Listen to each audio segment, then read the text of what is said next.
You'll always be able to spot a Philadelphia sports fan. They're the ones with the batteries in their hand.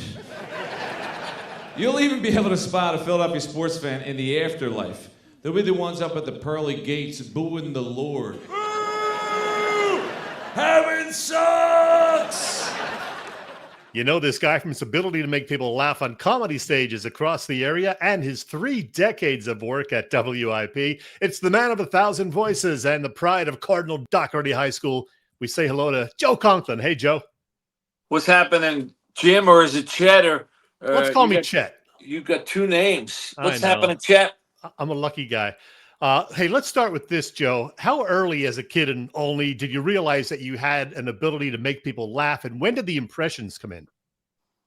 Wow. Well, the impressions were everything from the start.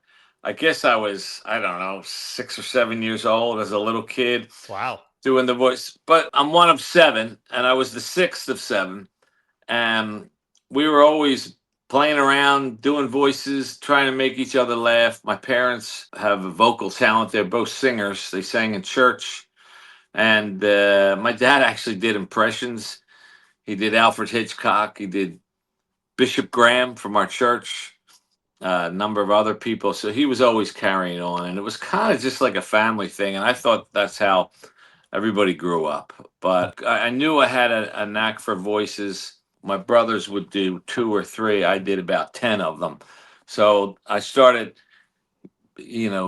gathering attention at family functions when there was company over for Easter or Christmas. Hey, let's get Joey up and do some of his voices, impressions. And, it was Howard Cosell and John Wayne, Jimmy Stewart, even Bobby Clark and Bernie Perrant. God bless Bernie. Yeah. I'm sure you'll do some stuff on him. Absolutely. It's a major loss, but he was part of my early repertoire too. Hey, any particular big name impressionists or comedians that you admired in the 1970s and 80s? Well, Rich Little was Sure. the whole thing. Rich Little was, I guess, the big one. There was also Frank Gorshin, Fred Travellina. Oh, yeah, John Biner. Yeah. So they were the early ones, but Rich Little was the guy. My parents took me to see him on my 16th birthday. It was a very special thing. Because we went all the way out to the Valley Forge Music Fair. That was very cool. It was a big deal. So in the mid and late 80s, you did some work for WCAU FM before it became Oldies 98. You did some freelance work for the old WYSP and other stations. You were getting some stand-up gigs.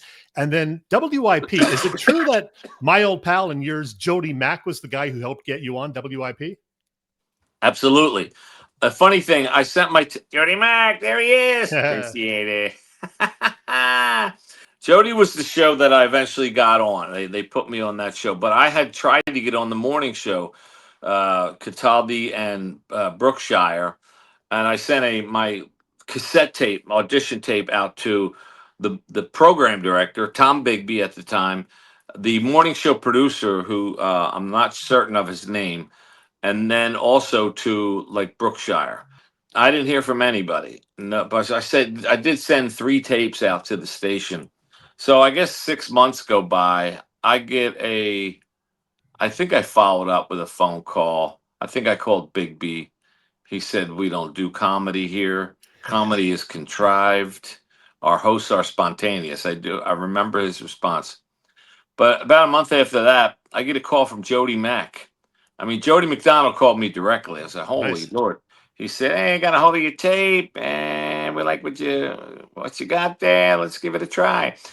But the backstory was his producer at the time was Joe Wechter. Mm-hmm. And Joe Wechter saw my audition tape sitting around on a table somewhere in the producer's room, probably like a foot from the trash can. He pops it in. I'm doing Harry and Whitey and Wilson Good and a couple other people. And he liked it. He played it for Jody. Jody liked it. So then we started the regular appearance. Thursdays at 2:00, they would give me about 10 minutes. And that was my first real gig where I had to turn over material on a weekly basis. The first impressions I remember you doing back then were probably some of the ones you mentioned, some of your signature ones like Bill Campbell, Harry Callis, and Whitey, Merrill Reese, Charles Barkley. Those were I did a lot of Bill Campbell. Definitely any knucklehead knows we did Barkley. Another guy we did was Jim Lynam. Jimmy was the coach of the 76ers at the time. I did a lot of Jim Lynam. Sean Bradley, you can't teach tall. I love that. Hey, I'm sure most people you impersonate are fine with it, but I know you get asked this all the time. But were there some who did not like you doing them? I heard maybe Andy Reid or somebody with the Eagles wasn't crazy about that. And then you got to tell the Dick Vermeil story too. Yeah, well, Reid and the Eagles for sure. I used to do them all at the banquets right in front of them, the sports writers bank. But Reid didn't care for it. I guess it was we used to go after his weight a lot, which was quite apparent. I should have gone after his time management and his inability to win the big game, which when he was here was. I always thought Reid got flustered in tough situations, and he was a great preparer, and he was a great offensive mind. Well, obviously, and still is. But hey, when he was here, he couldn't take the heat. He didn't like the heat. He liked to control everything. That's why they used to say his strength was preparation. He never lost coming out of the bye, and he was a good CEO. But when he was here, the going got tough. He couldn't pull it off. Anyway, Andy Reid, he said, "I'm not going to go after you. I'm going to ignore you." I mean, it was obvious that he didn't really. He kind of laughed about things, but I think why Reid was ticked, and he's got a sense of humor. The guy's actually funny, from what I heard. But nobody likes the narrative being taken away from them, or being out of control of what is happening or how they're being portrayed. And then he coupled up with the ownership management. I don't know who it was, and the Eagles kind of threatened us and WIP, and we had to we had toned it down a little bit. I mean, when I was with Angelo, we were going pretty hard. What about that frickin' Dick Vermeil?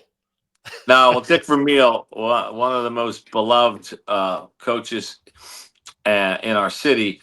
Well, yeah, my Vermeil thing.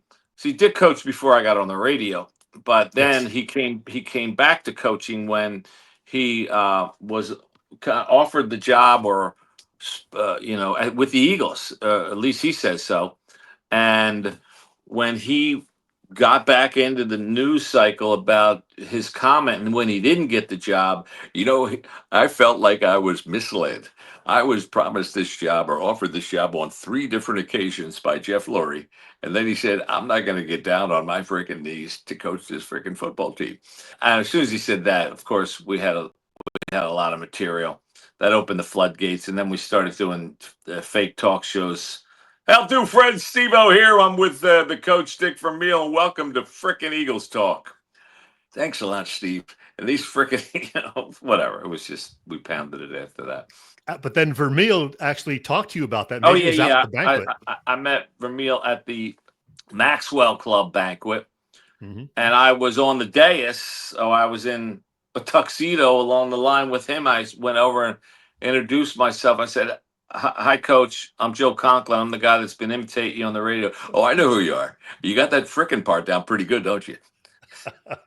So he's a little, and Dick Vermeil, as emotionally he is, he's pretty tightly wired. I mean, he is wired tight, as we all knew when he coached here in the 70s and early 80s, how he would take everything to heart, and he wouldn't leave he slept on a cot in his office. The guy was obsessed with football and getting better and winning. So he's not going to take a little loosening up, so to speak. You don't want to joust with him too much. So it was kind of predictable. And then he had his henchman, Bill Berge, the big tough middle linebacker. "Hey, let me tell you something about Bill Berge and Dick Vermeil." God rest his soul too. It's been a tough year for early sports legends. But Berge, he always used to he would shake your hand and try to squeeze it off, and he was tough. He was a big burly dude who would put me in a headlock like he's joking around, and he would get really tight. He damn near squeezed my head off. "You make me sound like a munchkin, and I don't talk like that, gosh darn it." Loved Bill Berge. Hey, Joe, exciting times on the Philly sports scene with the Eagles, defending Super Bowl champions, playing well. The Phillies making another postseason run. But the 10-9-8 76ers, if he were being honest, what do you think Joel Embiid would say about his health and the outlook for the upcoming Sixers season? I want to give everybody an update. I'm still limping a little bit. My knee hurts. I'm hoping to get a new meniscus for Christmas. That'll be my third. Next month, I'm going to have dysentery. And then the following month, I'll probably get yellow fever. And then Bell's palsy again, because I play with half a face, one leg, blurred vision. And then by the playoffs, I'll get a little bit of leprosy. This guy's had every disease known to man. It's crazy. So you can't really knock him for, I guess, trying to work through everything. But what I knock him for is I don't think he took his conditioning seriously as he should have. And, that may have led to an injury or two, but it definitely led to him collapsing in the playoffs just about every year. Yep. Well, Joe, we need to talk about some of your upcoming shows, events. City Rhythm Orchestra, you got a few more of those on the calendar in November and December. Word on the street is those shows are pretty damn good. In fact, that is what this guy told me 4 weeks ago on this very show. Look, I worked with him for 30 years. He's the most talented guy I ever worked with. This show he's got out now with the City Rhythm Orchestra, and it is like a 2-hour homage to Philadelphia sports.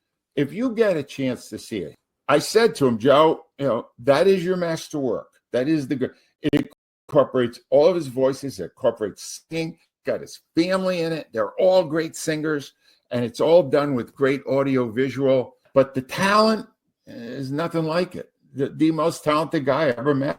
It's amazing. How about that? Oh, that was very kind of him. And he's always praised my talent. It was my attitude that was the problem. Well, can I tell you? You don't follow orders. Can I tell you? I actually edited out a part in the middle where he said, "Not always the easiest guy to work with. He doesn't like following the rules." But hey, you admitted it, so okay. All right, so tell me about these shows you got coming up right here. Yeah, by the good fortune, I've met about 5 years ago a guy named Pete Spina. He runs the City Rhythm Orchestra. And I mean, who doesn't want to have a band behind them? I mean, I always kind of wanted to do some music in the show. I come from a family of singers, professionally and non-professionally. Both my parents sang. So, yeah, we just kind of put it to music. I've been doing song parodies on the radio for years. We just put a few of the classics in. We updated a chunk of material.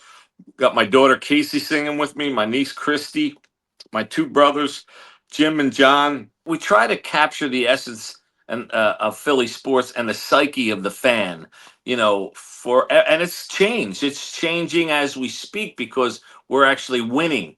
And it's a different fan now than it was when I was growing up.